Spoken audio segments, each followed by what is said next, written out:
One day champions ట్రోఫీలో India Pakistan మ్యాచ్లో India 6 వికెట్ల తేడాతో 45 బంతులు మిగిలి ఉండగానే గెలిచింది. ఇండియా గెలుపు ఊహించిందే. దీనికి ప్రధాన కారణం పాకిస్తాన్ ప్రస్తుత పరిస్థితి. థంబ్నెయిల్లో చెప్పినట్టే మెన్స్ వర్సెస్ బాయ్స్ లా ఉంది పరిస్థితి. పాకిస్తాన్ టీం అప్రోచ్ గానీ, వాళ్ళ వ్యూహాలు గానీ, సిరీస్ ప్రిపరేషన్ గానీ ఏవీ అనుకూలంగా లేవు. అసలు ప్రస్తుత పాకిస్తాన్ టీం జట్టు కూర్పే సరిగ్గా లేదు. ఛాంపియన్స్ ట్రోఫీ లాంటి పెద్ద సిరీస్ కి కేవలం ఒకే ఒక్క స్పెషలిస్ట్ స్పిన్నర్ తో బరిలో దిగారు. అది అబ్రార్ అహ్మద్. మిగతా వాళ్ళందరూ పార్ట్ టైం స్పిన్నర్స్. ఆగా సల్మాన్, ఖుష్దిల్ షాలు పార్ట్ టైం స్పిన్నర్సే. ఇంకా పాకిస్తాన్ బ్యాటింగ్ అయితే చాలా ఘోరంగా ఉంది. వాళ్ళు ఫస్ట్ మ్యాచ్ న్యూజిలాండ్ తో 162 డాట్ బాల్స్ ఆడారు. సెకండ్ మ్యాచ్ ఇండియాతో 152 డాట్ బాల్స్ ఆడారు. దుబాయ్ పిచ్ లో డాట్ బాల్స్ ఆడారంటే అర్థం చేసుకోవచ్చు. రోడ్డులా ఉండే కరాచీ పిచ్ పై కూడా 162 డాట్ బాల్స్ ఆడారు. అదే పిచ్ పై ఫస్ట్ ఇన్నింగ్స్ లో న్యూజిలాండ్ 320 పరుగులు చేసింది. పాకిస్తాన్ టీంలో స్పెషలిస్ట్ ఓపెనర్స్ లేరు. ఫామ్ లో లేని బాబర్ ఆజం ఓపెనర్ గా ప్రమోట్ అయ్యాడు. తన original place first down. Series కంటే ముందు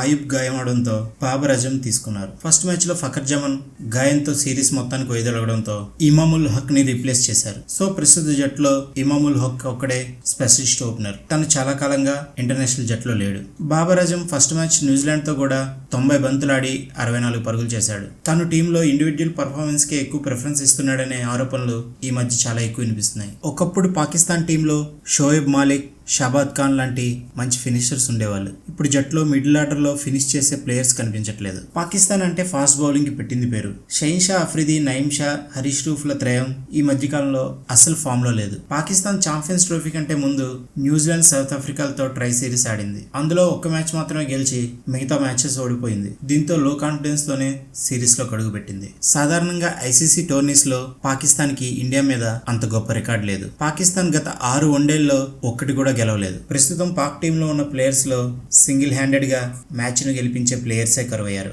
బాబర్ ఆజం కూడా ఇండియాపై గొప్ప ప్రదర్శన ఇచ్చిన దాఖలాలే లేవు. పాకిస్తాన్ పరిస్థితిని చూసి ఆ టీం సెమీఫైనల్ కి వెళ్లే అవకాశాలు చాలా తక్కువని అందరూ ముందుగానే అంచనా వేశారు. గ్రూప్ బి లో ఆఫ్ఘనిస్తాన్ కైనా అవకాశం ఉంది కానీ పాకిస్తాన్ కి మాత్రం ఛాన్సెస్ చాలా తక్కువ. ప్రస్తుతం 2 మ్యాచ్లు ఓడిపోయిన పాకిస్తాన్ న్యూజిలాండ్, బంగ్లాదేశ్ మ్యాచ్ ఫలితంపై ఆధారపడాల్సిన పరిస్థితి. ఇండియా 241 పరుగులు చేజ్ చేస్తున్నప్పుడు పాకిస్తాన్ ఏ దశలో కూడా పై చేసి సాధించలేదు.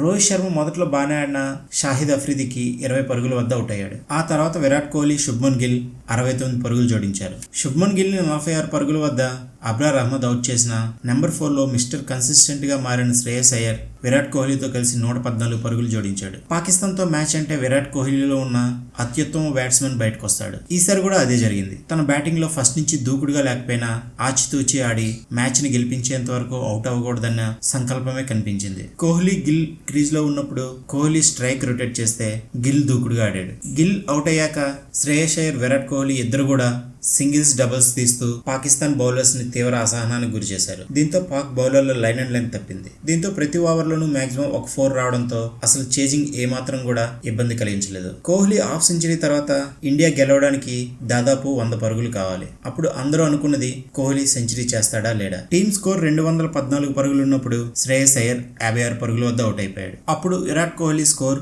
85 పరుగుల వద్ద ఉన్నాడు. చూస్తున్న ప్రేక్షకులందరూ ఒక్కసారిగా ఆ టైంలో షాక్ గురయ్యారు. ఎందుకంటే బ్యాటింగ్ కి అక్షర్ పటేల్, కేఎల్ రాహుల్ కాకుండా హార్దిక్ పాండ్యా వచ్చాడు. అప్పుడు ప్రతి ఒక్కరూ ఆలోచించింది పాండ్యా అసలు కోహ్లీకి సెంచరీ చేసే అవకాశం ఇస్తాడా లేదా అని. 39వ ఓవర్ లాస్ట్ బాల్ సింగిల్ తీసి 40వ ఓవర్ ఫస్ట్ బాలే 4 కొట్టాడు. దీంతో హార్దిక్ మరొకసారి విలన్ అయ్యే పరిస్థితి కనిపించింది. కానీ అదే ఓవర్ ఆఖరు బంతిలో హార్దిక్ పాండ్యాని షాహిద్ అఫ్రిది అవుట్ చేశాడు. దీంతో స్టేడియం అంతా ఒక్కసారిగా హోరెత్తింది. ఒక ఇండియన్ బ్యాట్స్మెన్ అవుట్ అయిపోతే ఇండియన్ ఫ్యాన్స్ అందరూ చాలా బాగా ఎంజాయ్ చేశారు. ఆ తర్వాత అక్షర్ పటేల్ క్రీజ్ లోకి వచ్చి కోహ్లీ సెంచరీ చేయడానికి చాలా బాగా సహకరించాడు. 42వ over last ball Kohli mid off మీదుగా షాట్లు ఆడాడు. ఈ బంతికి 2 పరుగులు తీసే అవకాశం ఉంది. కానీ అక్షర్ పటేల్ మాత్రం కేవలం 1 పరుగుతోనే ఆపేశాడు. కోహ్లీ 2వ పరుగు తీద్దామన్నా కూడా అక్షర్ పటేల్ అవసరం లేదు, నువ్వు సెంచరీ చేయి అన్నట్టుగా తనకి సైగ చేశాడు. 43వ ఓవర్ 3వ బంతికి కోహ్లీ 4 కొట్టి వన్డేల్లో తన 51వ సెంచరీని పూర్తి చేశాడు. దీంతో మ్యాచ్ కూడా ముగిసింది. ఈ వీడియో మీకు నచ్చినట్లయితే ప్లీజ్ లైక్ చేయండి,